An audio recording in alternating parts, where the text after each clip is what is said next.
Good afternoon, you wee bastards, and welcome back to What to Do with Koala, and welcome to my other most anticipated vehicle of the upcoming patch. Wow, they're both aircraft. Is Gaijin paying attention to air battles again?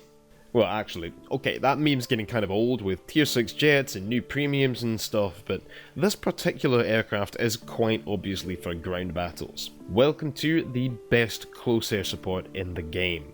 Now, I'm sure this video is going to get disliked by every player who doesn't like close air support at all and wants a tanks only game mode, and I can kind of see why. Considering that close air support in Tank RB is a relatively controversial part of the game, I just feel sorry for everyone at Gaijin because I'm sure the hate is real. Look, all I'm going to say is don't shoot the messenger. Gaijin decided to add this vehicle which carries half the stock bomb weight of a B-29 Super Fortress on a single engine strike aircraft. I find that really cool and I can't wait for it and I want to talk about it, but I did not tell them to do this, so please don't crucify me just for talking about it, alright? As far as the tanks only game mode discussion goes, yeah, you guys know that I personally love CAS, but we're not having that discussion here. I know all of you who want a tanks only game mode, I'm never gonna convince you otherwise, and you'll never convince me that it's a good idea, so let's just agree to disagree and spend this time talking about the vehicle itself, rather than getting pissy about one opinion or another that we have. Can I ask that of you guys? It would really mean a lot. I've had a tough day. I mean, I've been in the hospital all day with an ear infection after I heard Bruce say AMX 56 on the episode of The Shooting Range. The A2D-1 Skyshark. What the hell is this ugly little bastard? What's the story behind it? What makes it tick? Well, if you're thinking it looks like an A1 Skyraider and a British Wyvern had a baby, you're basically right on the money. The Douglas A2D Skyshark was a prototype attack aircraft developed around 1950 to build on the hugely successful AD Skyraider. Later renamed A1 Skyraider, they are the same aircraft. The AD6 was renamed A1H, and our AD4 was the A1D Skyraider. In 1962, America realized that their aircraft designations were way too confusing and decided to rename them all. The FJ4 Fury was renamed the F1 Fury, and the F3D Skyknight was renamed the F10 Skyknight. It's a pretty interesting topic actually. Let me know if you guys want to see a video on it. Actually, the Skyshark, this aircraft, was initially designated as AD3, and it was basically designed as a turboprop variant of the Skyraider.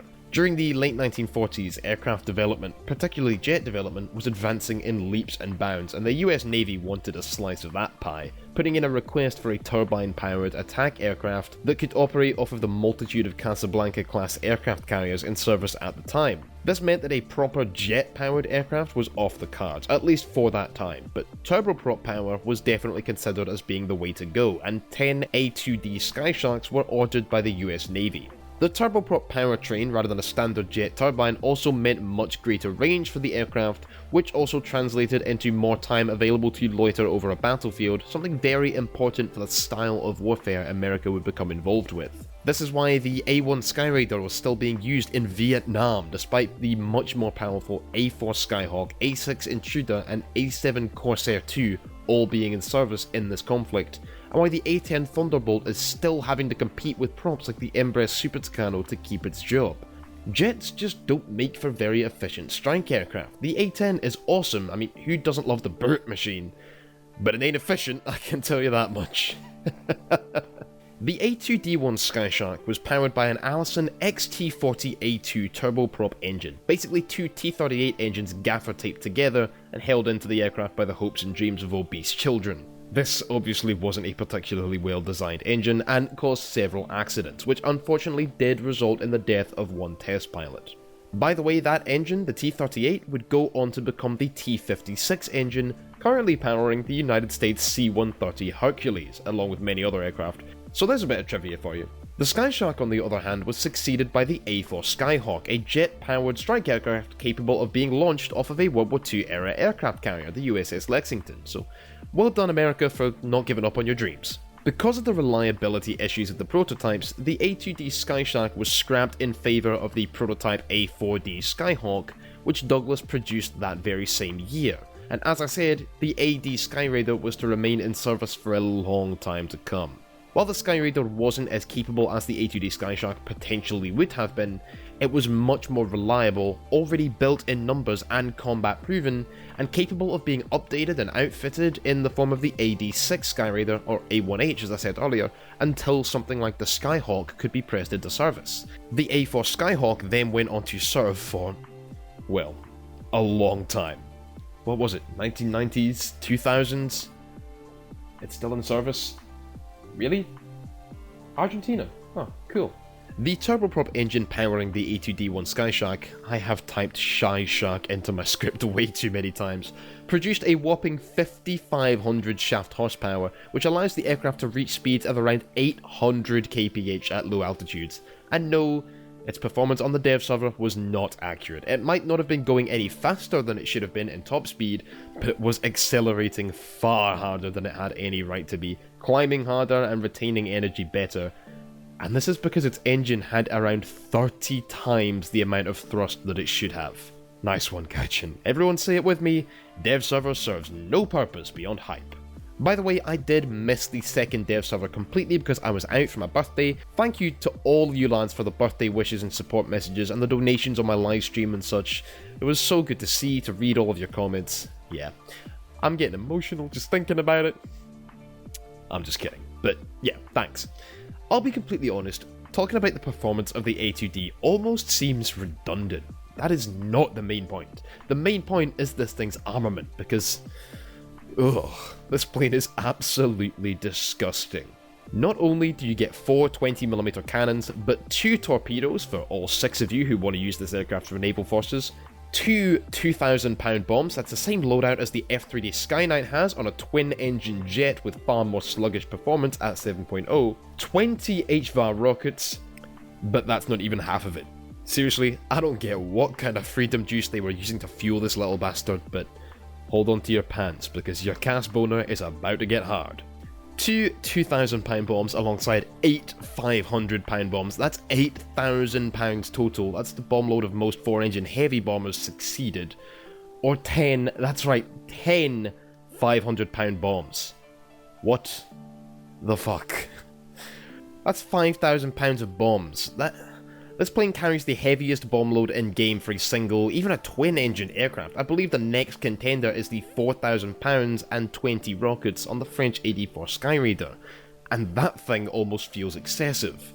On the first dev server, this armament was 2,500 pounders. I had a feeling that that was too good to be true, and that's why I kind of very quickly glossed over the A2D-1, because people had told me about the ridiculousness of its engine being literally 3,000% more powerful than it should have been, and it having literally double the max bomb load. Now you can carry either 20 250-pound bombs, which if you are really good with close air support will still allow you to get 10 kills per flyout, or 10 500 pounds, which they obviously drop 2 at a time, so up to 5 kills, maybe 6 or 7 if you can get some doubles, but I'm sure we're going to get some Thunder Show clips of people getting like 15 ground kills in this thing, just by being incredibly skilled and getting incredibly lucky as well. This is what kind of worries me. Now, as of the second dev server, this vehicle was a 6.7 aircraft, meaning it will fight jets, and it's a premium, which means a bunch of players in M22s and M2A4s rushing caps in order to spawn these in, not waiting for their teams, which is never a good thing in this game, although Gaijin did change the spawn point game to make sure waiting for more teammates at capture zones almost isn't a thing anymore. They literally found a way to nerf teamwork. Good job, Gaijin. That's really good for the health of the game. As I said before, close air support is already kind of frowned upon by a lot of people who see it as cheap and overpowered. I mean, I don't. I love close air support, and I've never thought of it as inherently overpowered or game-breaking, but perhaps that's because I am predominantly a pilot in this game and not a tanker, and when I do the tank thing, I jump into close air support as quickly as possible, but I will do a video on CAS looking in depth at it soon because it's certainly far from perfect, even someone like me can tell that. This aircraft, however, is probably going to be the best close air support in the game. At 6.7 it has a fantastic lineup, and I'll be honest, I'm kind of glad that it's a 6.7 and not 6.3 because that means it'll get a lot of up tiers to 7.7 where A, tanks are lighter like the Leopards, the STBs, and therefore they're more susceptible to bombs, and B, the spawn point cost of your 6.7 lineup will be lessened. At the same time, I do love the US 6.3 lineup, so if Free Abuse complain that it's underpowered so much that it gets put down at 6.3, that'll be good, won't it? But this thing will outdo the F3D Skyknight for close air support, and the F3D Skyknight is only really succeeded by the FJ4 Fury or F100 Super Sabre, so this aircraft will probably still be used with the M60A1 Rise at BR 8.7. At 6.7, well, let me put it this way, my plan would be to spawn in the M56 Scorpion, rush a capture point or even two, scout some targets and maybe stick around to get one kill, before bailing out, jumping into the A2D Skyshark and proceeding to wreck an entire team. That reminds me, Gaijin, please add the M41A3 Bulldog as a 6.7 premium light tank and then bundle it in with this. You'll sell thousands of them. This is one time I will honestly feel for the guys asking for tanks only game mode. Previously I'd always said outright that alright, getting killed by a suicide bombing P-47 in your slow heavy King Tiger is very annoying, but a tanks only game mode would be worse. But now, this thing is almost too much.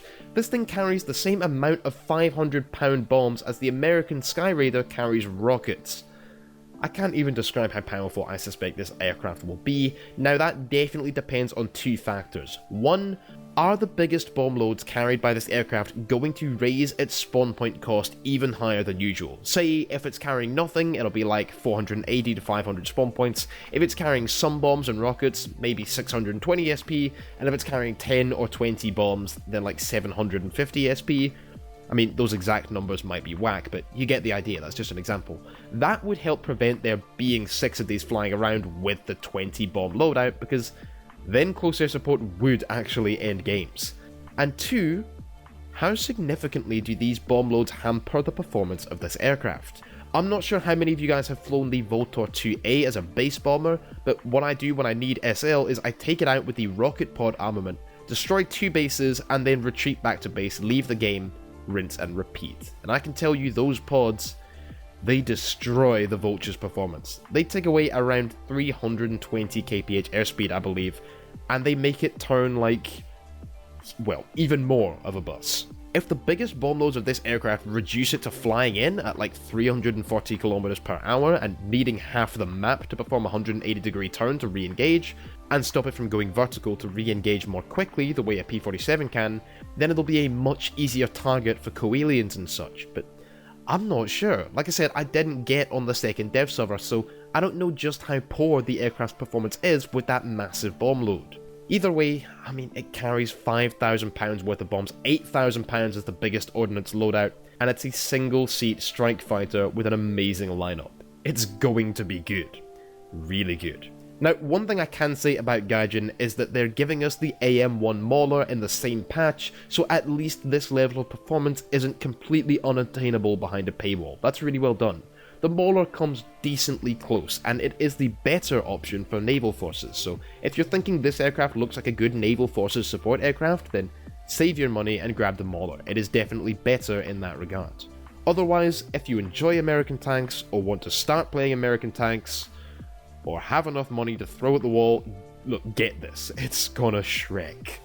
As much as the power of this aircraft does concern me, I do love close air support. I'm gonna love playing it, but I'm sure it'll piss me off at times when I'm on the enemy team. I think all close air support is like that though, and to be honest, it's only likely to kill you once per flyout. That's just how CAS works. You generally, and I mean generally, don't survive long enough to intentionally target the same player on multiple spawns. So overall, I'm excited for this aircraft, very excited, and I do think it deserves a place in this game. If you disagree, however, I can't say I don't feel you. I am definitely going to be doing some videos of this aircraft, hopefully getting some lads from Albon squad together to do a good squadron, you know, a couple of light tanks on the ground scouting, a P-51H for fighter support, and well, if we manage to lose in a 4-man squad with that sort of setup, I will personally subscribe to PewDiePie. Anyway lads, on that bombshell, pun so intended, that's all from me. I hope you enjoyed this video, and that if you did, you leave a like, subscribe and hit that notification bell, join the 360 squad, and be sure to let me know your thoughts on this aircraft in the comment section below. Are you gonna grab it? Are you excited for it, or dreading facing it? Please though, I know CAS is a topic some tankers are very passionate about. That's just the way you play the game, and the way I and some others play the game. Let's please keep discussion civil and friendly, alright? come follow me on Twitter and Twitch, join the Discord, and check out Patreon if you wish to support the channel further. As always, thank you lads for watching, have a lovely good day, and remember to keep your bagpipes close at hand, your kilt firmly on, and I shall see you in the next one.